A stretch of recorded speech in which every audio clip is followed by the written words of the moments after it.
এখানে আমরা অত্যন্ত ফলপ্রসূ আলোচনা করেছি। খাদ্য সংগ্রহ অভিযান যেটা চলছে, এটা আপনারা জানেন যে দুইটা উদ্দেশ্যে এটা হয়। এক তো গভর্নমেন্ট খাদ্য সংগ্রহ করে যে হারভেস্টিং সিজনে যাতে চট করে মার্কেটে যাতে এর দামটা না কমে যায়, ফসলের দামটা যাতে না কমে যায়, এতে কৃষক ক্ষতিগ্রস্ত হয়।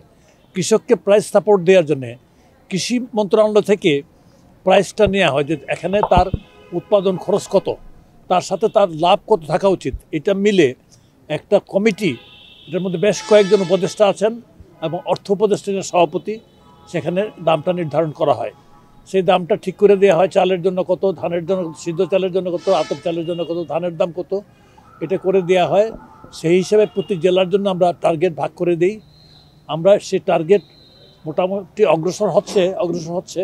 তো এটা যাতে আরও জোরদার হয় তার জন্য আমরা আজকে এখানে আলোচনা করেছি এবং তারা আমাদেরকে সকলে প্রতিশ্রুতি দিয়েছেন যে টার্গেট অ্যাচিভ করা সম্ভব হবে।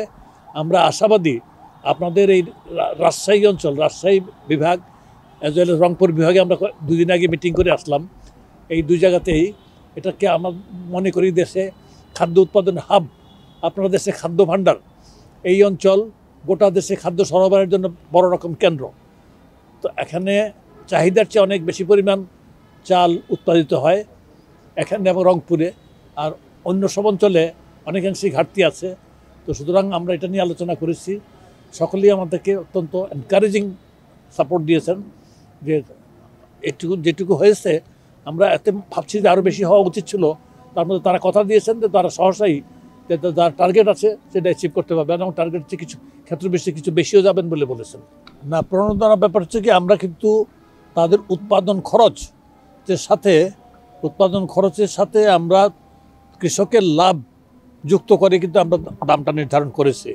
ঠিক এই সময় আমাদের এটা কোনো পরিকল্পনা নাই। পরবর্তী সংগ্রহ অভিযান যখন হবে তখন আবার মার্কেট প্রাইস যাচাই করে সেই জিনিসটা দেখা হবে।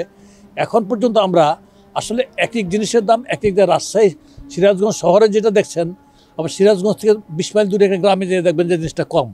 এবং সেই চাতালগুলি কিন্তু সংগ্রহ করে বিভিন্ন জায়গা থেকে ধানগুলি সংগ্রহ করে। আমাদের কাছে যেটুকু হিসাব নিকাশ আছে তারা কেউ লোকসান দিচ্ছে না। আর সরকারের কাছে তাদের উৎপাদনের খুব কম পরিমাণেই তারা কিন্তু সাপ্লাই করে এবং এটা দিয়ে কিন্তু খাদ্য মজুদটা গড়ে তোলা হয়, দেশে খাদ্য মজুদটা খাদ্য নিরাপত্তার জন্যে, যাতে আমরা এই যে ওএমএস বলেন, ভিজিডি বলেন, এগুলির মাধ্যমে যাতে মার্কেটে ইনজেক্ট করে যাতে খাদ্যের দামটা স্থিতিশীল রাখা যায়, তার জন্যে তারা এটা করে আমাদের মজুদকে, সরকারের খাদ্য মজুদকে এটা রাখার জন্য তারা সহায়তা করছেন। হয়তো লাভ কম হচ্ছে কিন্তু লোকসান হচ্ছে না, এটা আমরা নিশ্চিত। আমরা আশা করছি তারা দেবেন। বিভিন্ন জায়গায় জেলা প্রশাসনের কথা বলেছেন তাদের সাথে, তারা সকলেই কথা দিয়েছেন তারা যেটুকু তাদের জন্য টার্গেট করা আছে তারা এটা দেবেন।